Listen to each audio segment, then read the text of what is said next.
Your brain is the most powerful weapon in the world.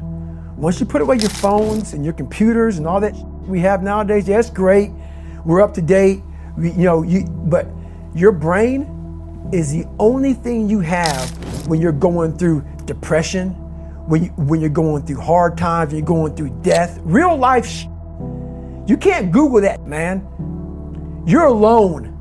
You're alone. You may have a shrink you're going to, you may have a best friend you're going to, but there's 24 hours in the day where you're alone in this brain, and your brain is talking to you in all kinds of ways, and it wants to control you and pull you in these different pockets.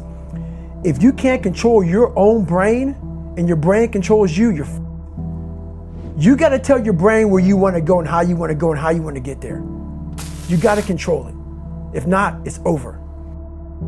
What existed for me was, okay, man, how am I going to fucking make this work?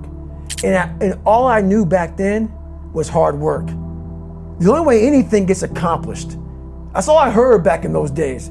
You got to work hard. You got to work hard. I'm not getting I can't get this paragraph. I can't remember what the f***'s in this paragraph to pass this test to get in the military. Read again. Still not getting it. Read again. But if you're not getting it, write it out. And that's how I started learning. Okay, well, I got to write out everything I do. And then write it out again. And write it out again. And guess what happened? I got it. I can't swim. I'm negative buoyant. Go back again. I can't swim. Go back again. Go back again. Go back again. I got it. I realized if I keep going back and going back and going back until the just becomes, your mind will say, okay, we're going to figure it out, because he is not going to stop. It's not like I'm going to try one more time. No, it's just like alarm clock goes off, boop, we're going back. I can't read right, we're going back. I gave myself no way out, and my mind realized that. They said, okay, we're going to adapt and overcome now. That's why people got to understand what is in us. We have no idea until we start trying hard. And I mean really trying hard, where you're obsessed with, hey, this is my new norm. My new norm is that, wow, this isn't always fun. It's not always meant to be fun. And that's when you know you're trying hard. You find it in the suck, and you find it repeatedly in the suck, to the point where you know exactly who you are. Most people are missing something because they don't know who they are. They never examine themselves. They've never done this experiment on themselves. The lab rat, we're all lab rats, but you're also the scientist. You create your own self. Most people are missing something because there's so much trapped in there. I don't even want to say potential. I think that's a word used out too much too. There's so much in you that God or whatever the hell you believe in, or if you're an atheist, in you that you have not unlocked. That you walk around with this gorgeous wife or great husband and all this money, like, God, I feel like I'm missing something. Yeah, because it's about 75% of you is still fucking in there. Still chained up because you just didn't want to find your willpower. Didn't want to find your soul, your will, your heart, your determination, your guts, your courage. And what that looks like, it looks scary. Like your little scary lab I went in. Scary. To wake up every day and say, I'm stupid, but I want to figure out a way to be smarter. Versus saying, man, I just can't do that. So you limit this box. So your box becomes so small of things you can do. My box wasn't even a box. It was a fucking little pinhole. And then through examining myself, getting some willpower, some courage, it became bigger than this table. But that's what we all do. That's why I wanted to come here today and talk to you about real shit. Not no fucking like hacks. There's no hacks, bro. It's you against you. You against you. And if you misunderstand that, you have a real problem. And I'm one of the hardest working people to ever step foot on this planet Earth. And I'm saying that very proudly because I know what I do. It's not cocky. I'll tell you I'm stupid. And I'll also tell you the exact opposite of what I've done. It's the truth. It is the truth. So imagine how much I've developed in that time frame. But this is the scary thing. Why most people don't want to do that and build that willpower is because it is scary. It unlocks a whole bunch of things about who you are and who you're not. And a lot of people don't want to go down that journey to discover who they are and who they're not. Because it's not a pretty journey. I mean, I've gone down it. It's not like I went down it once. I go down it all the time. And when you unlock that, and you can't just turn it off. Like people say, hey, well, how come you haven't retired yet? I built all this willpower. Do you think it's gonna let me just retire because my knees hurt. It's telling me every morning, I wake up like, man, my knees hurt, my legs hurt, my body hurts, but you can still run. So why aren't you running? If you can still run, there'll be a time when you can't lace them up anymore, but you can still run. So I still run. When the time comes I can't run, the body will say, you just can't run. But if I can still do something, that willpower that I have created, it makes me do it every fucking day. And that's what they don't get. What builds a human being is you start with the small building blocks. And before you know it, man, you become something that it doesn't even make sense to most people because it's just who you are now. That's why I can still run at 50 at 49 with broke down knees and broke down body, because my body knows you still can. Therefore I do.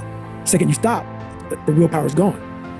Sometimes you can read a David Goggins book because I was all this shit and then a lot more of fucked up.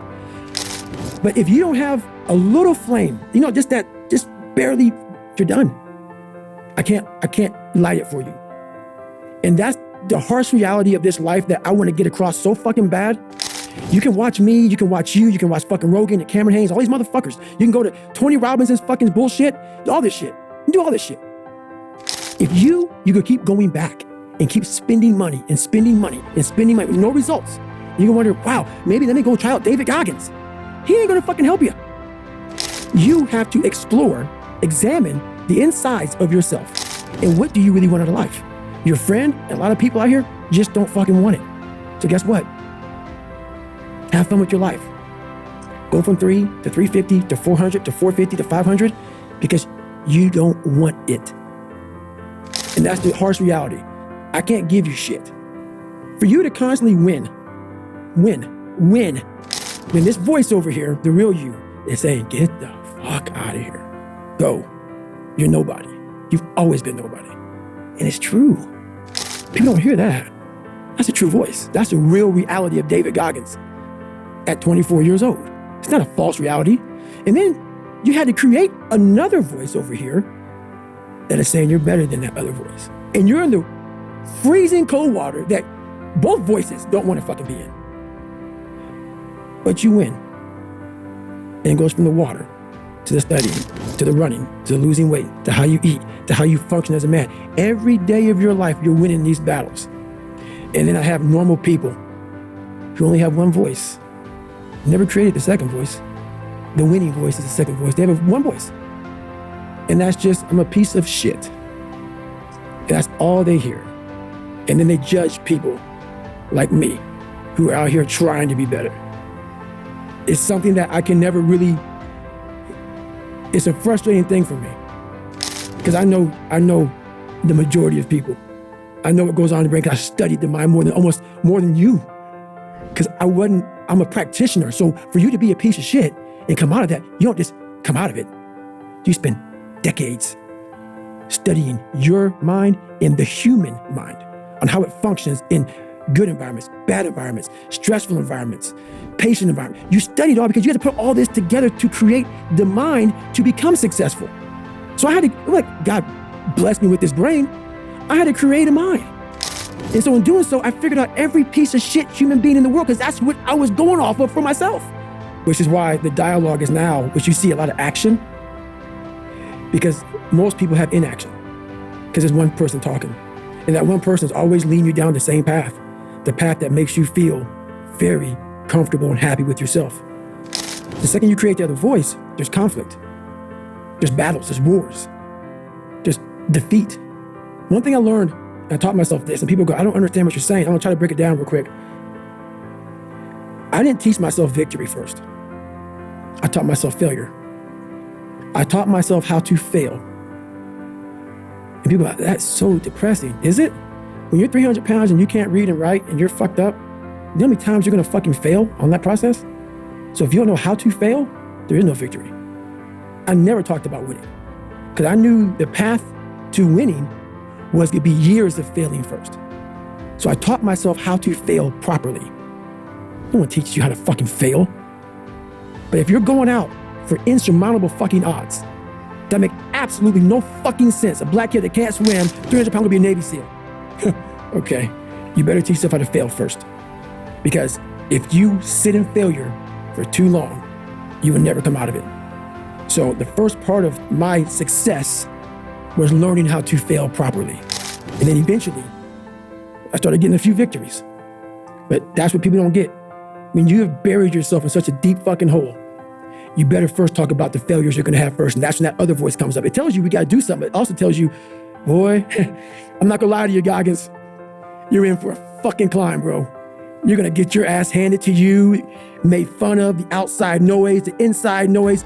Both voices are gonna be fucking telling you to go fuck yourself. You are in for hell, bro.